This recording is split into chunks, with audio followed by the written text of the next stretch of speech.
Hey, what's up guys? This is the Mighty Cleric and today I'm playing Sid Meier's Civilization Beyond Earth. Now this is a very short video because I've only got 10 minutes on Bandicam. I haven't registered it yet.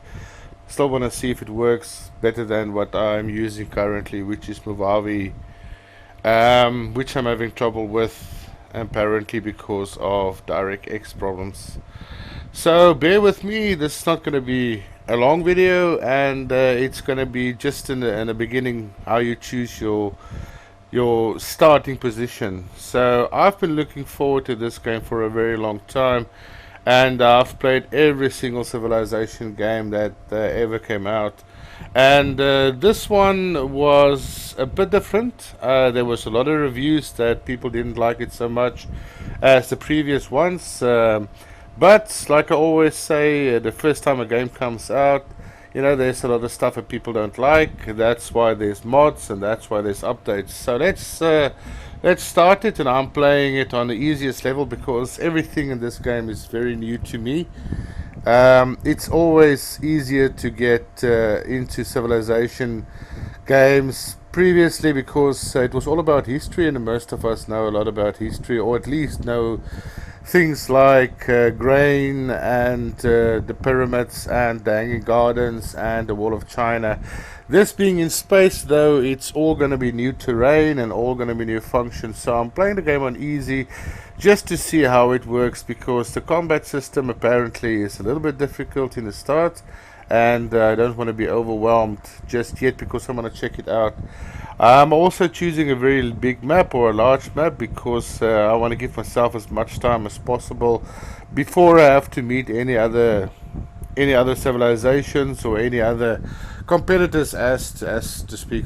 So the first thing that you do basically, which is a bit different, as soon as you start, you can choose your sponsor, and sponsors basically are, in this instance, it's like choosing a country or a race, like you would do in Civilization 5. You would choose, you want to play the Zulu or you want to play the Germans, or you basically choose people who's going to sponsor you.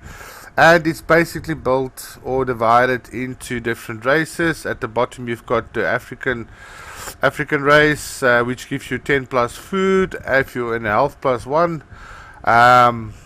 And the others, there's one or two that's not explanatory. The top one, for instance, I presume that's the Americas, Northern American, because they don't fit in anywhere else. A lot of the stuff, the advantages that they give you is unknown, because normally you know that gold in Civilization is your currency.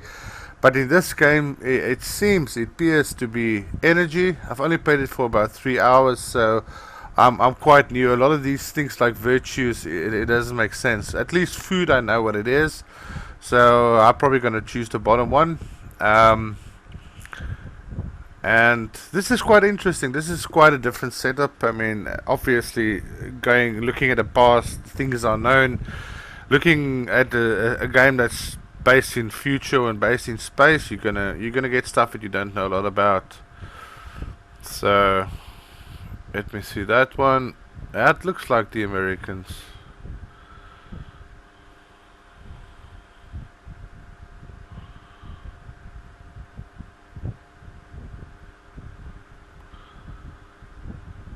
So I should probably select it quite quicker, but most people playing Civilization, or at least I do, when I play Civilization, I start the first playthrough, which is just to see what's going on. But at least you want to start yourself with as much chance as you possibly can. And in previous games, a strong army was good if you want to conquer, but health and happiness and food is always a good thing. So I'm just looking through these options that I get, advantages. Probably always going to depend on where you land anyway, because you want to get all land as close to resources as possible.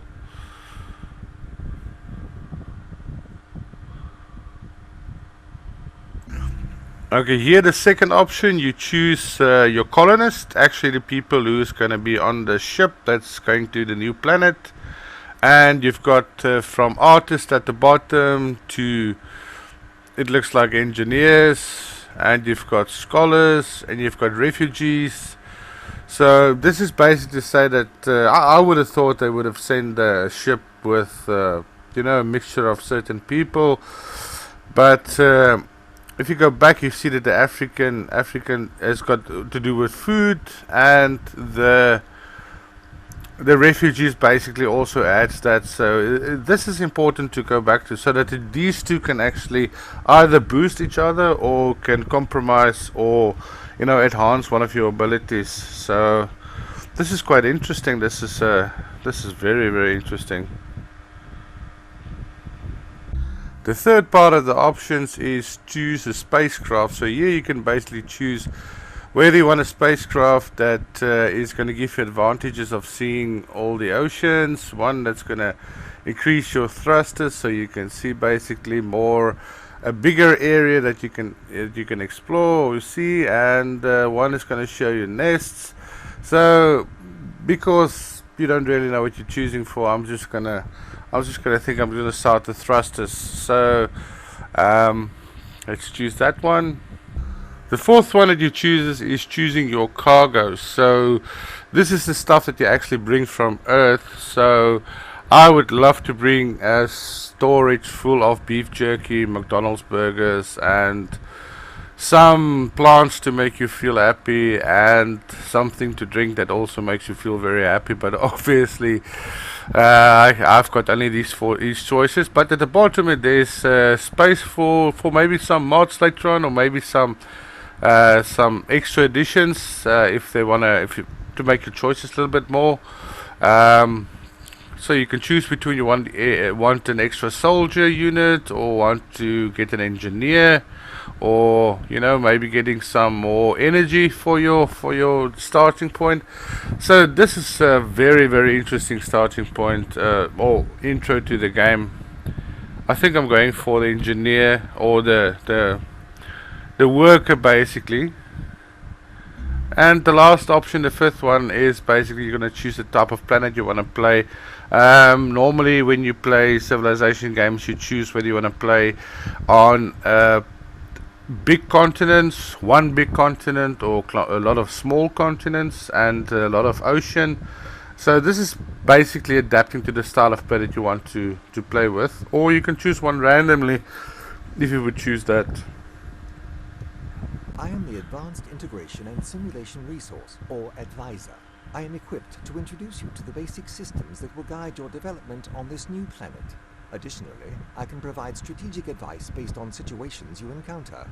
How would you like me to proceed? Select a suitable location for our people to make planetfall.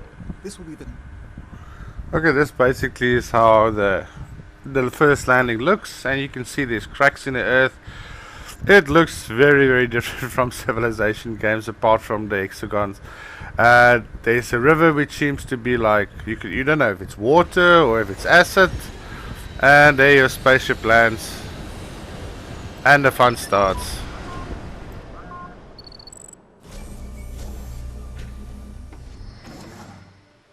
Now that we have a worker, we can order. Well, that's it for today, folks. See you next time. Thanks for watching. Please like and subscribe.